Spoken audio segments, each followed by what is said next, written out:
السلام علیکم ورحمۃ اللہ وبرکاتہ۔ میں ہوں سراج الدین امجدی۔ آج کی خصوصی رپورٹ: صدر مملکت آصف علی زرداری چین روانہ ہو گئے۔ سندھ بچوں میں HIV ایڈز کی مہلک بیماری میں بازی لے گیا۔ محکمہ سے سندھ کا قانون سے کھلواڑ کا بادشاہ، DG ہیلتھ کا کون احتساب کرے گا؟ جن ناظرین نے اب تک چینل کو سبسکرائب نہیں کیا ہے وہ صحت اور صحت سے جڑی حقائق پر مبنی خبروں اور سرگرمیوں سے باخبر رہنے کے لیے چینل کو پہلے سبسکرائب ضرور فرما لیں۔ جن دوستوں نے سبسکرائب کر لیا ان کا تہ دل سے شکریہ۔ ویڈیو آپ کی ترجمان ہے تو لائک، فالو، کمنٹس اور شیئر بھی ضرور کر دیں۔ جبکہ تشویشناک بات یہ ہے کہ سول اسپتال خیرپور میں پیش آنے والے واقعے سے بھی زیادہ ہنگامہ خیز صورتحال سول اسپتال کراچی میں ہے۔ پہلے آپ ہماری اسکرین پر اخباری تراشے ملاحظہ فرمائیں۔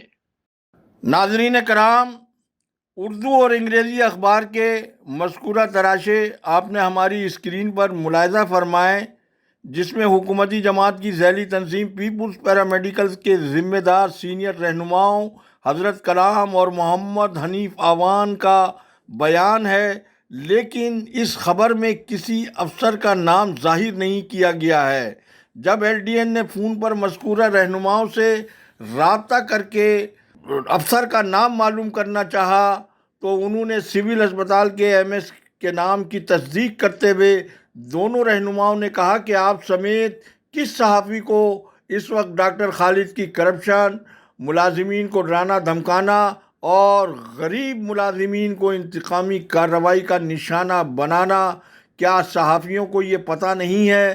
لیکن بدقسمتی سے ان میں سے بعض صحافی سینٹرل پروکیورمنٹ کمیٹی کی ادویہ کا آرڈر بنوانے پر خبر نہ چلانے کے لیے مجبور ہیں۔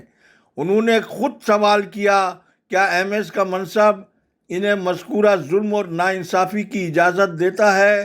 ان رہنماؤں نے یہ بھی بتایا کہ ہم نے تحریری طور پر اپنی جماعت کی قیادت کو علیحدہ سے تمام تر صورتحال سے آگاہ کر دیا ہے، کیونکہ حکومت MS کے ان اقدامات سے بدنام اور ہماری پارٹی کی ساکھ کو بہت نقصان پہنچ رہا ہے۔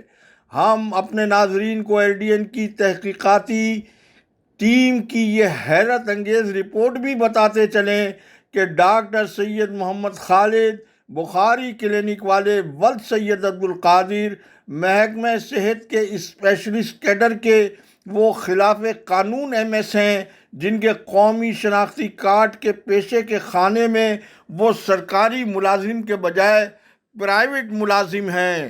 اب جبکہ ان کی مدت ملازمت پوری ہونے والی ہے اور چند ماہ بعد وہ ریٹائر ہونے والے ہیں، انہوں نے یہ اہم قانونی تبدیلی تاحال قومی شناختی کارڈ میں کیوں نہیں کرائی ہے؟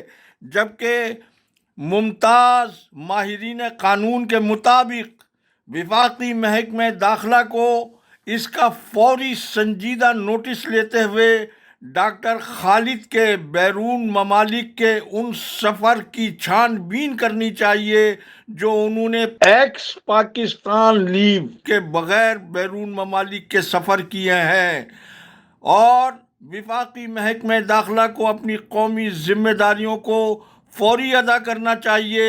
اسی طرح میڈم منسٹر کو بذوم خود ایماندار ہونے کے دعوے دار MS سے یہ تو معلوم کرنا چاہیے کہ حال ہی میں سول اسپتال کی OPD میں لگے سایہ دار درختوں کی کٹائی کے عوض ہونے والی آمدنی 1,20,000 روپے کی رقم ٹریجری میں قانون کے مطابق جمع کروائی گئی ہے یا نہیں۔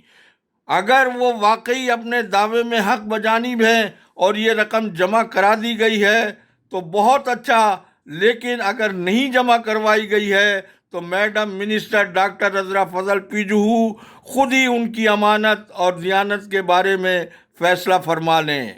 اللہ حافظ۔ پاکستان زندہ باد، کرپشن مردہ آباد، عوام و افواج پاکستان پائندہ باد۔